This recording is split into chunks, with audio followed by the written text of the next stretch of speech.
3 things that professional singers do, and I'm gonna reveal the secrets right now in this video. Hello everyone, my name is Tanya Levy. I'm a vocal coach from Germany, living here with my studio in Singapore, and I help you to #weaponize your voice, get strong and kick ass with your voice, and get ready for the stage. Don't forget to subscribe. Please look also in the info box for all of my courses or lessons, and let's get started. The number one thing that great singers are doing is having dynamic. Dynamic is highly important. If you choose a song, if you work on a song, you want to make sure that you create dynamic.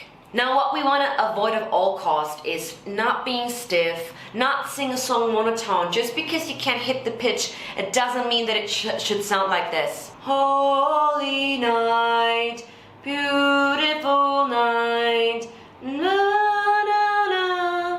dynamic is thinking about how you want to execute this song. Do you want to start with a breathy onset? Do you want to start with a full vocal closure, with a glottal attack, and then thin it out on a beautiful vibrato, or thin it out on a decrescendo or crescendo? You have to think about, if I'm going to choose a song, what are the ways that I can execute the song?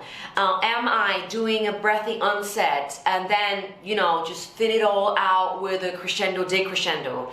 Am I doing a glottal onset and I'm going to start a little bit more powerful and keep that phrase up powerfully and then end with a vibrato? Or am I belting that phrase and going to play around with my vibrato?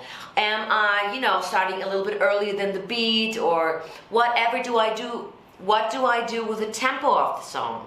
Do I include some riffs or some runs to spice up the song and create a little bit more dynamic and make it a little bit more interesting? Do I have any kind of ad-libs that I do within the song? Is there a high note that I can bring into it to spice things up and make it a little bit more interesting?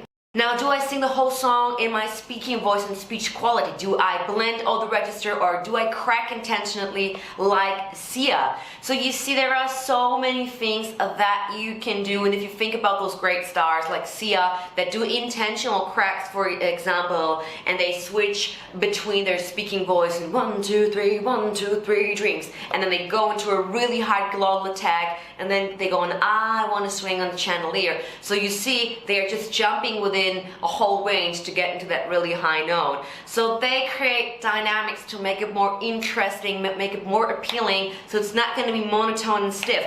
And just because you can hit that note, it doesn't mean that it sounds super interesting. Number 2, and that is the emotional interpretation, and I would even say that belongs to number 1, because emotional interpretation is so highly important. There has been a study in Germany, and they went outside asking people, would you forgive if someone was being a little bit off pitch here and there, but would sing a song with emotions? Or would you say, no, it's more important that he is on pitch and accurate all the time? Now, the people said that they would likely prefer if someone would sing it with a lot of emotion rather than be completely all the time on pitch. Believe me when I tell you, you can have a beautiful star up there, but if he's not giving his heart there, if he doesn't have an emotional connection to what he sings, the song is just gonna be boring, it's just gonna be flat, it will not conquer the audience, it will not, build a connection with the audience. So, and I think in my personal experience here in the studio, you can belt the of every song in the world, but really make sure that you build an emotional connection, that you are a storyteller, that you understand what you're delivering here. There is a message in every song, and you are the storyteller of the song. So I think, yes, emotions.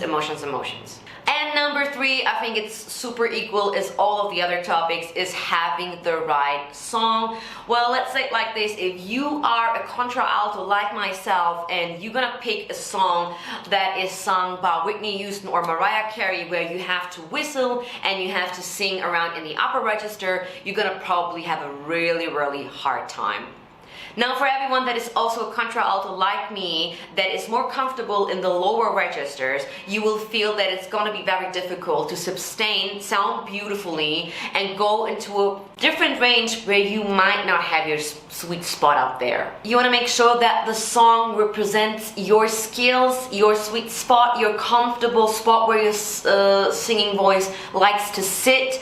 Also, it should represent you as a person, you as an artist, voice, maybe the attitude that you have as an artist, maybe the whole outlet that you have as an artist. Maybe you are a Lady Gaga kind of project, and maybe therefore you want to go with different kind of songs. And this is really, really important, because if let's say for example, I was a former rocker, I love rock and roll, I do still love rock and roll, I was all about rock, I was a rock singer, and this is where my voice sounded the best. But if I'm gonna switch into Ariana Grande pop, it's just not gonna represent me or the timbre of my voice or the whole outlet of my voice as well. I hope you enjoyed my small tips. Give it a thumbs up. Now, it would make me so happy if you watch that video right here with my student working on Speechless. And if you want to go through a tutorial, then please watch this tutorial and learn something new about singing and something knowledgeable and helpful.